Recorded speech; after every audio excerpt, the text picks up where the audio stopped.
Welcome back. You're watching Media Week. Let's return to the 7 2013 programming launch. James, you were also chatting to Kurt Burnett, the Chief Sales and Digital Officer as well. Yep, and he's a good guy to ask about the advertising dollars. Here's what he had to say. Well, there's money around if you can deliver certainty. And that right now, as there's so much discussion around fragmentation, you know, the one-stop buying shop, those who can deliver multi-demos, multi-ideas, and I think what we're seeing, well, certainly our success, that share number you're seeing and the share number you'll see go forward is directly attributed to that. I mean, the runs are on the board. That's very clear for everyone to see. And of course you also chatted to the new CEO of Yahoo 7, Stuart Sayers. Yeah, we asked him some interesting stuff there about what 7's going to be doing digitally over the next couple of years. Okay. A few things we'd like to ask you about what we saw tonight. Plus 7, is that something in your domain? Absolutely, it's one of our key properties. We're seeing about 3 million streams a month right now on Plus 7 and about 1 million unique users a month. It's been a fantastic property for us. It's one that we want to grow aggressively next year and beyond.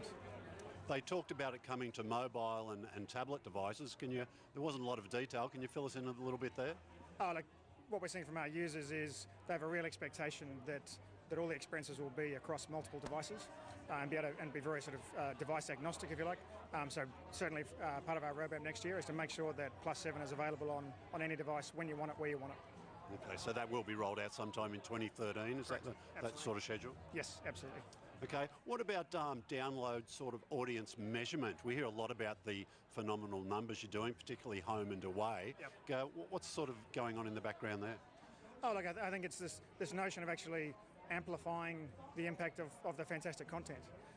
So we see that on home and away, over 1 million Facebook fans now, driving huge audiences. We're seeing it in things like the X Factor, where I think on one night we had 300,000 downloads of different clips and auditions from that show, and they're really that ability to amplify the content, and we really see that the content, the technology, and the audience being kind of a three-legged stool. You can't, any one leg removed, it's nowhere near as strong, and we're seeing that benefit amplified over and over.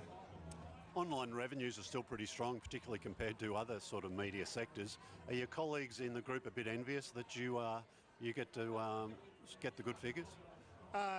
Look, the figures come through hard work, and it's just as a competitive space as if not more so than any other. And I think that the continual innovation and the pace of change means that we need to stay on our A game to make sure we maintain that leadership position. Kurt Burnett talked about a couple of initiatives. What will you be sort of part of in the future, if you like? Oh, look, it's our job is to take the fantastic content from 7 and make sure that gets the best possible audience online. I think specifically for next year, moves around data. I mean, that's an area where we have been playing and investing for a long time. We've been doing behavioural targeting for over 11 years now, and really looking to double down in that space through a number of different partnerships. And I think you'll see combined efforts on that front, and definitely more innovation around Fango. I mean, that's been a great property for us. Hundreds of thousands of downloads, well over 500,000 now, and really looking to enhance that engagement with the audience even more. Are most of the ad buys, how much of the ad buys are group buys and how much of it is sort of stuff you go out and just get solely on your own? I think it's a healthy mix of both.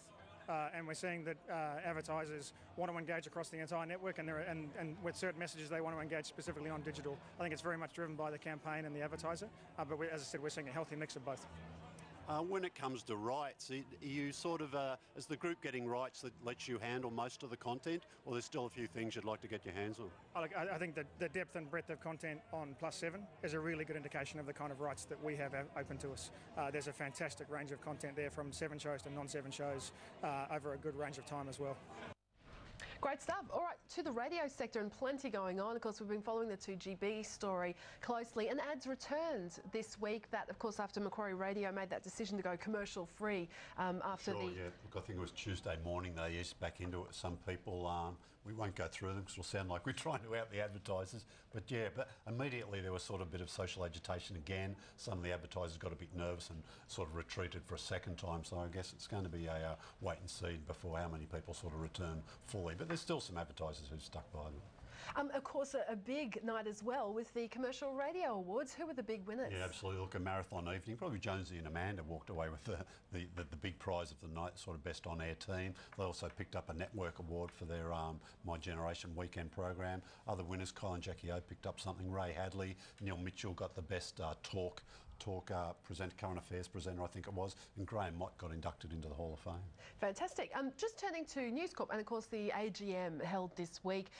There was a lot of agitation from some shareholders. It wasn't successful though, and Rupert Murdoch remained chairman and CEO. Sure, yeah. Look, all these sort of opposition things got voted down in the end. Lots of complaints about different things. We got a little bit of sort of clarity about the forthcoming split. He said we'll know by the end of the year the board structures and the executive teams, and some interesting analysis that the print side of the business will end up having about 80% of Australian assets in it. Just some other news as well. MasterChef magazine, News Life Media's made the decision it's no longer going to be a monthly title, but it will be back. It's still going to, they're going to link it strictly to the TV show. So let's say the TV show runs for 3-4 months, so the magazine will be back. There'll be a couple of issues across that period, then they'll give it a break for the rest of the year. But you know, it started off a huge thing, but it's just sort of got to the point where it's not economical for them.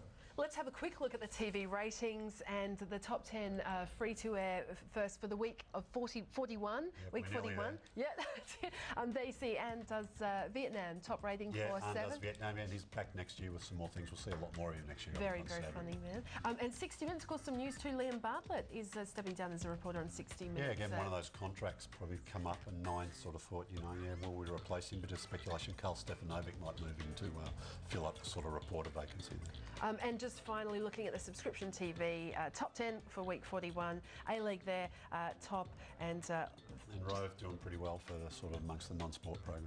Absolutely. All right, James, a very big week. Thank you so much across it all. Great to see James Manning there, editor and publisher of Mediaweek. That's all we have time for from the team here. Thanks for your company.